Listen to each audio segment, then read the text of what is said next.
यह कहानी class 10 chapter 2 शरणाई वाला की है, जिसके लेखक चुन्नीलाल कालिदास माड़िया है। चुन्नीलाल कालिदास माड़िया का जन्म राजकोट जिले के धौराजी में हुआ था।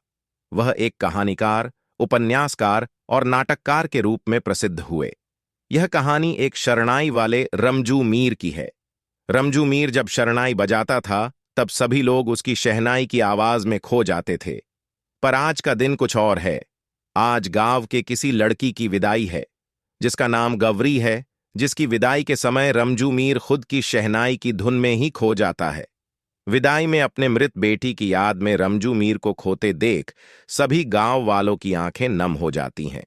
कुछ लोग सोचते हैं कि शायद रमजू मीर अधिक पैसे के लालच में यूं शरणाई बजाए जा रहा है, लेकिन ऐसा नहीं था। रमजू मीर की शरणाई की ध्वनि से पिता के हृदय की लालसा, अकेलापन और पीड़ा प्रकट हो रही थी। अंत में रमजू पिताजी से मिले सारे पैसे गवरी को उपहार स्वरूप दे देता है। कहानी में बड़ा मोड़ आता है। यहां विदाई गवरी की है, लेकिन रमजू मीर को गवरी में उसकी बेटी सकीना दिखने लगती है। रमजू मीर विदाई समाप्त होने पर अचानक गायब हो जाता है। वह अपनी मृत पत्नी की कब्र पर खींचा चला जाता है। गवरी की विदाई का समय है। सभी गवरी के आंगन में दूल्हे दुल्हन को आशीर्वाद देने के लिए इकट्ठे होते हैं। सभी दूल्हे दुल्हन को उपहार देने लगते हैं। घर के बाहर ढोल बाजे बजने लगते हैं। हर जगह खुशी का माहौल होता है। रमजू मीर शहनाई उठाता है और शहनाई बजाना शुरू कर देता है। सभी रमजू मीर की शहनाई में खो जाते हैं। उसकी आवाज का आकर्षण ऐसा था कि सुनने वाले मंत्रमुग्ध हो जाते थे। उसकी आवाज का असर कानों से होता सीधा दिल पर पड़ता था। फिर सभी औरतों ने गीत गाना शुरू कर दिया। हर जगह खुशियाली छा जाती है। लड़की के पिता खुश होकर रमजू मीर को दाद के रूप में पैसे देते हैं।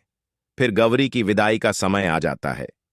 लड़के बाले ढोल बाजे के साथ गवरी को साथ लेकर लौटने लगते हैं। बारात गांव की पतली गलियों में से निकलने लगती है। आगे आगे रमजू मीर शरणाई बजाता हुआ चलता रहता है। रमजू मीर की आवाज सुनकर सभी गांव वाले घरों से बाहर आते हैं और दूल्हे दुल्हन को देखने लगते हैं। कोई कहता, देखो देखो, ये भुदर मेराई का दामाद है। गौरी का दूल्हा देखो, तलवार हाथ में लिए कैसे बैठा है। बारात गांव की पतली गलियों में से निकलकर कच्ची सड़क तक पहुंच जाती है। रामजू मीर ने फिर से शहनाई की धुन छेड़ दी। ढोल बजाने वाले ने ढोल बजाना शुरू किया। सुहागिनों ने फिर से गीत गाना शुरू किया। रमजू मीर आज अलग ही धुन में खोया था।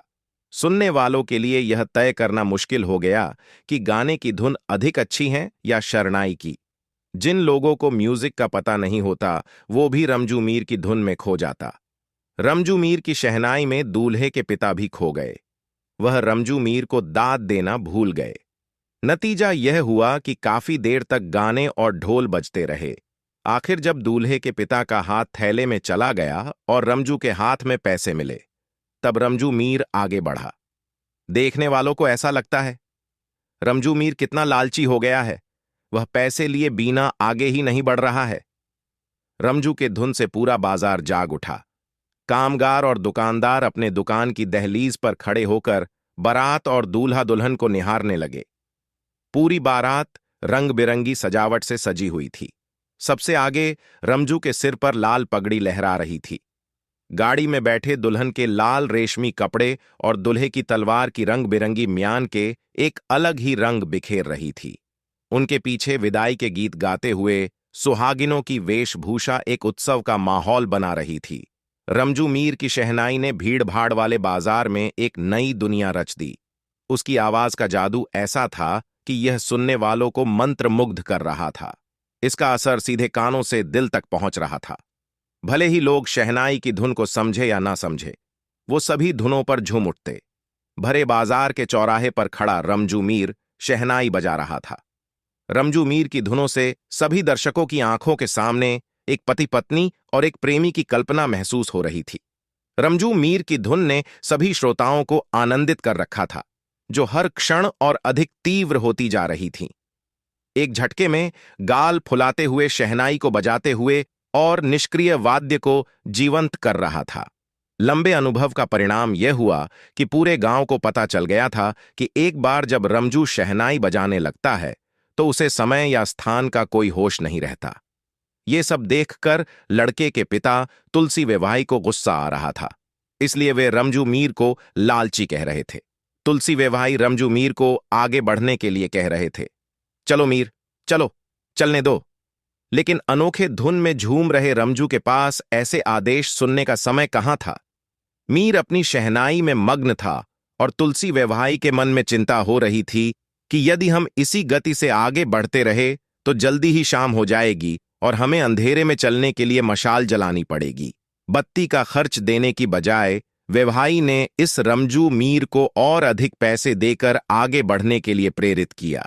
लेकिन मीर को शहनाई की धुन में झूमते हुए जमीन पर फेंके गए पैसे गिनने का समय कहाँ था। मेघा ढोली ने धूल से सिक्के उठाए और रामजू से कहा, चलो मीर, अब बस करो। लेकिन ऐसी सलाह किसे सुनाई देती। आखिरकार गबर्री के पिता भुद्र मेराय खुद आगे आए और रमजू मीर को पैसे देते हुए समझदारी से बोले, मीर जल्दी करो वरना ठीक नहीं होगा। भुद्र मराय की जोरदार आवाज कानों तक पहुंचने पर ही मीर को यह एहसास हुआ कि वह बाजार में खड़ा है और उसो अभी और आगे भी जाना है। फिर धुन बदलते हुए रमजू आगे बढ़ा, लेकिन उसका मन और दिल लगभग 2 दशक यानी 20 साल पीछे चला गया।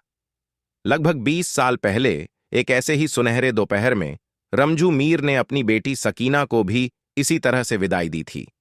दिल की गहराई में चुपचाप बैठा दर्द चीख उठा। उसके पुराने दर्द बाहर आ गए और खुद ही उसकी शहनाई की धुन बदल गई।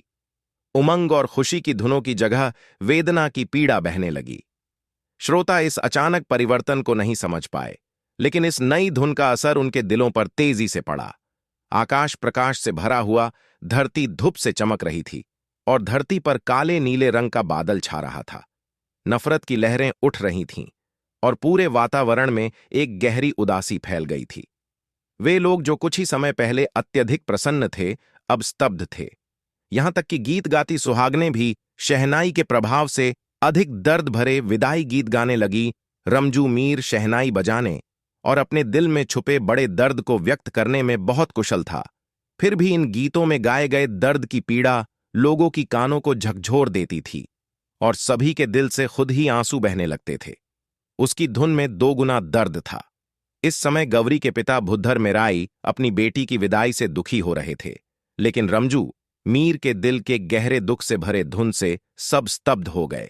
रमजू भरी जवानी में पत्नी के चले जाने पर उसने 2 साल की अनाथ बेटी सकीना का पालन पोषण बड़े अच्छे से किया। रमजू ने सकीना को मां और बाप दोनों का प्यार दिया। खुद रुखा सुखा खाता, पर अपनी बेटी को हर सुख देता। रमजू के जीवन में केवल 2 ही चीजें थीं। एक थी शहनाई, जो पीढ़ी दर पीढ़ी उनके पूर्वजों से विरासत में मिली थी, और दूसरी थी सूरजमुखी जैसी बेटी सकीना, जो गुजर चुकी पत्नी की आखिरी निशानी के रूप में थी। इसलिए उसने कभी भी किसी तीसरे को अपने दिल की दुनिया में प्रवेश करने की अनुमति नहीं दी। कई बार संबंधियों ने दोबारा शादी करने के लिए रमजू मीर को जोर भी दिया, पर युवा मीर अपने फैसले पर अडिग था। रमजू ने सकीना का पालन पोषण मां की तरह ही किया।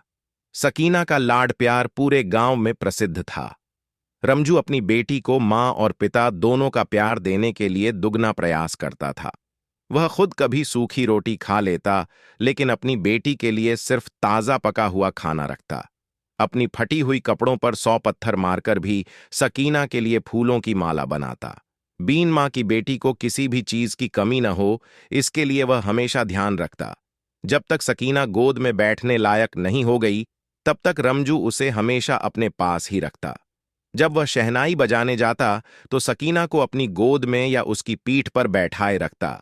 सकीना भी अपने पिता की गर्दन के चारों ओर हाथ डालकर बैठी रहती। घोड़े पर या बैलगाड़ी में सवारी करते समय शहनाई बजाने का यह सुंदर दृश्य गांव में वर्षों से जाना जाता था। अक्सर सांझ के समय रमजू अपने घर के आंगन में बैठकर सिर्फ अपनी बेटी को खुश करने के लिए शहनाई बजाता था। रमजू अपनी मृत पत्नी की प्रेम भरी बातें अपनी शहनाई की आवाज में सुना करता था।